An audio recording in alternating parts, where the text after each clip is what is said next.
우리 시간으로 토요일 새벽에 마감한 지난주의 뉴욕 증시 현황부터 좀 볼까요? 하락 마감했습니다. 올해 들어서 거침없는 상승세를 계속 이어가던 뉴욕 증시, 지난주에는 하락세로 돌아섰습니다. 다우지수는 한 주간 0.11% 빠졌고요. S&P 500과 나스닥도 각각 0.42% 그리고 1.34% 떨어졌습니다. 나스닥의 하락폭이 컸습니다. 지난 주말에 발표된 미국의 생산자 물가, 그러니까 소비자 물가 CPI가 아니라 생산자 물가 PPI도 너무 높았다. 역시 물가가 쉽게 떨어지지 않겠구나 하는 불안이 더 커지면서 금요일에 하락 마감하기도 했고요. 주간 전체로 봤을 때도 조정이 나타난 겁니다. 우리 시간으로 이번 주 목요일 아침에 중요한 소식들 좀 전해드리게 될 겁니다. 일단 FOMC 의사록 나옵니다.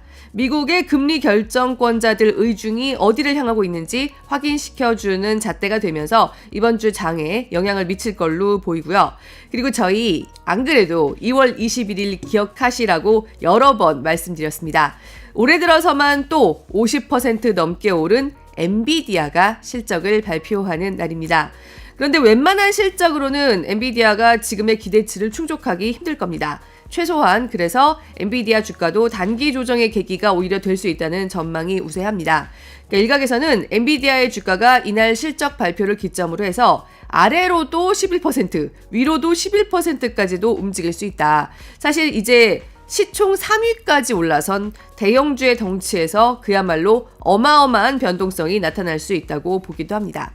일단 지금 시장의 예상치는요. 엔비디아의 4분기 매출 203억 달러 정도 될 거다. 그리고 주당 순이익은 4.59달러까지도 보고 있습니다.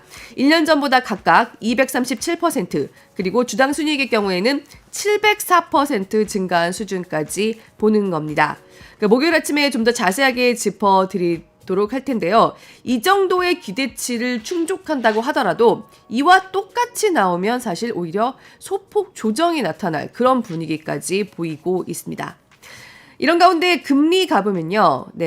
금리도 역시 지금 휴장 중이지만요. 역시 물가 쇼크로 급등했습니다. 일각에서는 올해 금리 인하가 없을 가능성까지 다시 거론되기 시작했습니다. 2021년에 연준의 물가 급등 위험에 대해서 사전 경고했던 당시로서는 몇 안 되는 인사들 중에 한 명이었던 로렌스 서머스 미 재무장관 같은 사람은요. 연준의 다음 조치가 금리 인하가 아닌 인상이 될 기회도 15% 정도는 있다. 이런 인터뷰를 하기도 했습니다. 그리고 도이체방크도 기본 시나리오는 역시 올해 미국 기준금리 4번 인하할 거다. 여기에 놓고 있지만요. 금리 인하가 올해 아예 없을 가능성의 시나리오도 소개하고 있습니다. 이런 분위기, 아예 거론조차 되지 않았던 올해 금리 동결 또는 어쩌면 인상까지도 누군가가 언급은 하기 시작했다는 거. 이런 분위기가 시장에 최근에 사라졌던 부담을 다시 키운다고 볼 수 있습니다. 이런 가운데 미국 경제방송 CNBC가 집계한 지난 1월 월가의 S&P 연말 전망치 평균은 4,936입니다. 근데 이게 1월에 평균이긴 하지만요. 지금 S&P가 이미 5,000을 돌파한 상태죠. 그런데 1월만 해도 연말 전망치의 평균이 4,936이었다는 겁니다. 골드만삭스는 이번 주 들어서 S&P 500의 연말 전망치를 5,200으로 수정했습니다. 그러니까 12월에 4,900에서 5,100으로 끌어올린 뒤에 2달 만에 다시 수정 전망했습니다. 그런데 5,200이 된다고 해도요. 지금까지 미국 증시의 상승세를 본 투자자들 좀 성에 차지 않을 수 있습니다. 이렇다 보니 지금 미국 주가는 너무 올라왔다. 이제 이득을 얻을 수 있는 곳은 유럽이다. 이렇게 유럽 증시에 대한 관심이 높아지는 분위기도 나옵니다. 블룸버그는 골드만삭스와 MFS 투자운용 같은 곳들이 유럽 증시가 지금 저평가된 상태라고 보고 전망을 좋게 보고 있다고 보도하기도 했습니다. 미국 빼고 어느 나라가 안 그렇겠습니까마는 미국보다 더 경기에 민감한 유럽 증시가 이제 저평가 국면이라고 볼 수 있다는 겁니다. 유럽 증시 지수인 스톡스 유럽 600의 12개월 선행 PER 주가지수 비율은 미국 S&P 500에 비해서 역사적으로 낮은 점까지 와 있다는 걸 예로 들었습니다. 사실 유럽 증시도 우리에 비하면 훨씬 전 고점에 가까운 상태입니다. 독일 같은 경우는 역대 최고치 계속 경신하기도 했고요. 그래도 미국 증시에 비하면 여전히 그리 높지 않다는 거죠.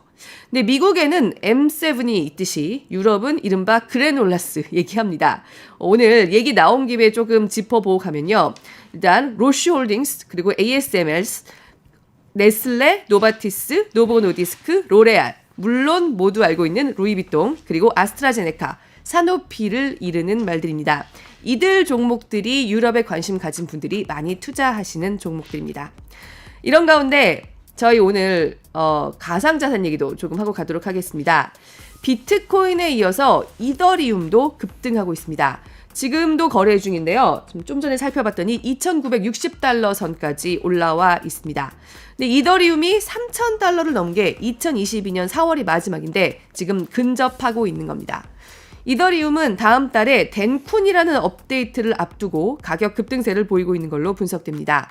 앞서도 주요 업그레이드 때마다 가격이 크게 오른 바 있습니다. 최근에 가격 급등세를 업데이트 앞두고 보였던 건 지난해 4월이었습니다. 그리고 이더리움도 비트코인처럼 현물 ETF 승인을 기다리고 있는데요. 만약에 빨리 된다고 하면 올해 5월에 현물 ETF가 이더리움도 승인될 수 있습니다. 비트코인에 이어서 이더리움까지 그렇게 빨리 승인이 나오겠느냐라고 하는 시각도 있지만요. 이런 여러 가지 요인들이 맞물리면서 이더리움도 3,000달러에 다시 근접하고 있습니다. 이런 가운데 테슬라의 사이버 트럭이 비를 맞으면 녹슨 것처럼 보이는 자국이 생겼다는 보도가 잇따라 나오고 있습니다. 사이버 트럭 소유주들이 인터넷에 사진을 올리면서 불만을 표시하고 있는 겁니다. 저희 사이버 트럭 출시와 함께 이 차 집중적으로 다루면서 사이버 트럭이 도장을 하지 않는 게 얼마나 비용을 절감하나 이렇게 말씀드린 바 있습니다. 그런데 사실 완성차 업체들이 그렇게 비용이 많이 들고 시간이 많이 드는데도 도장을 계속 하는 데는 이유가 있겠죠. 아무래도 이렇게 녹슨 자국 같은 게 보일 수 있다. 얼룩이 생길 수 있다라는 것 때문에 기존의 완성차 업계에서는 차에 감히 도장을 하지 않는 거를 꿈꾸지도 않았던 건데요. 사이버 트럭이 도장을 하지 않음으로써 비용을 상당히 절감하고는 있지만 이렇게 차를 소유하는 사람들이 갖는 불안이 좀 쉽게 생길 수 있는 상황, 이런 것들은 역시 나타나고 있다고 볼 수 있습니다. 여기서 유가로 가보도록 하겠습니다. 네, 지금 유가 상황 살펴보면요. 역시 기름 시장도 잠깐 쉬고 있긴 하지만요. 보시는 것처럼 다시 상승세를 보이고 있습니다. 브렌트유는 80달러 중반대를 향해서 나아가고 있습니다. 0.57% 올라서 83.33으로 지난 주말에 장을 마쳤었고요. 서부 텍사스산 중진유가 어느새 80달러에 가까워져 있습니다.